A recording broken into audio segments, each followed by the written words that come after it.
Our next guest, though, Shadow Assistant Treasurer Stephen Jones, joins me now. Thanks very much for your time. This warning from Philip Lowen, Government Assistants, he seems to be advocating a sector-specific approach to any assistance beyond sort of September, October, when a lot of industries, we hope, will be back on their feet. Is this the right approach?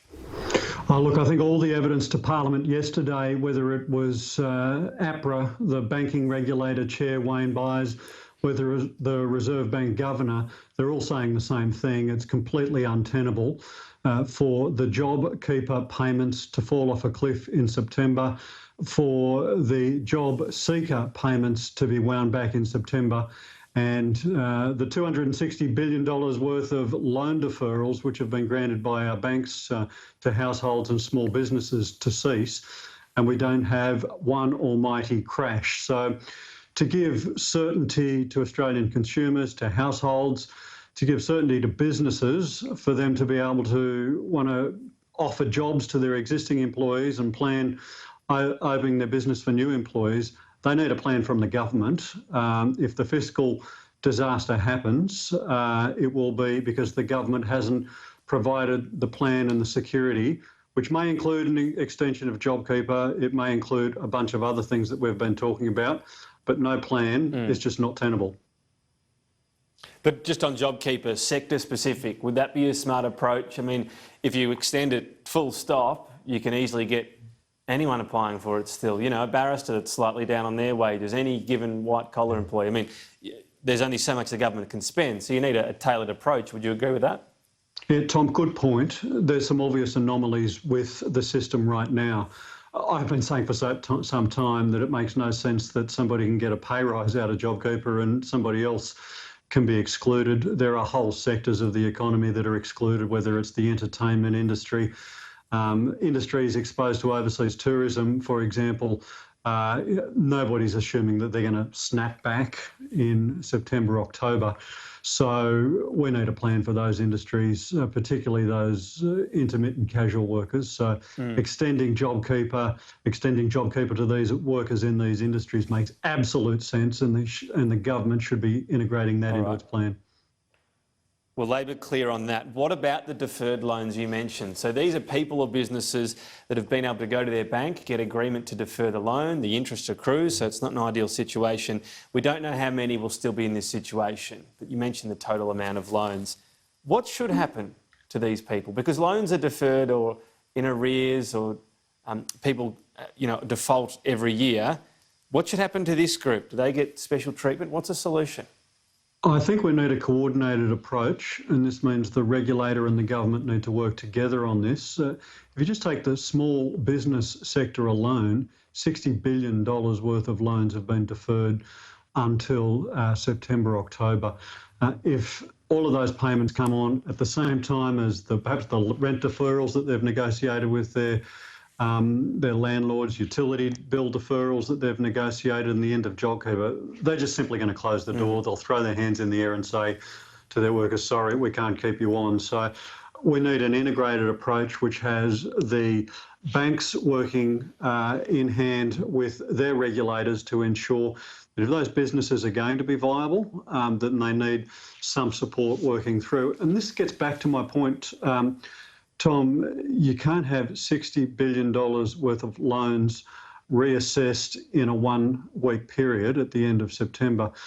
Banks are going to have some certainty from the government what sort of support is going to be available to some of those industries. What is available there, I guess? So let's talk about the small business loans first of all. I mean, how do you even decide who's viable? Any given year, as I said, you can have a downturn, you can have something a long way short of a recession.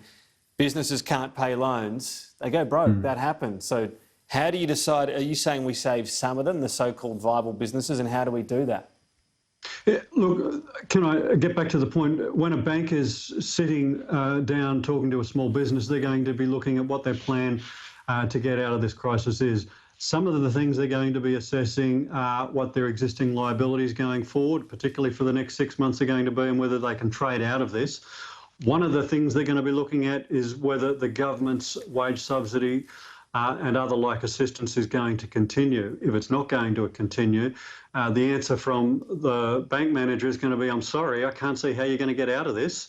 we're not going to be able to continue with a loan deferral. However, if there's a different range of support in place from the government, then that discussion with the bank manager and the small business is likely to be very, very different.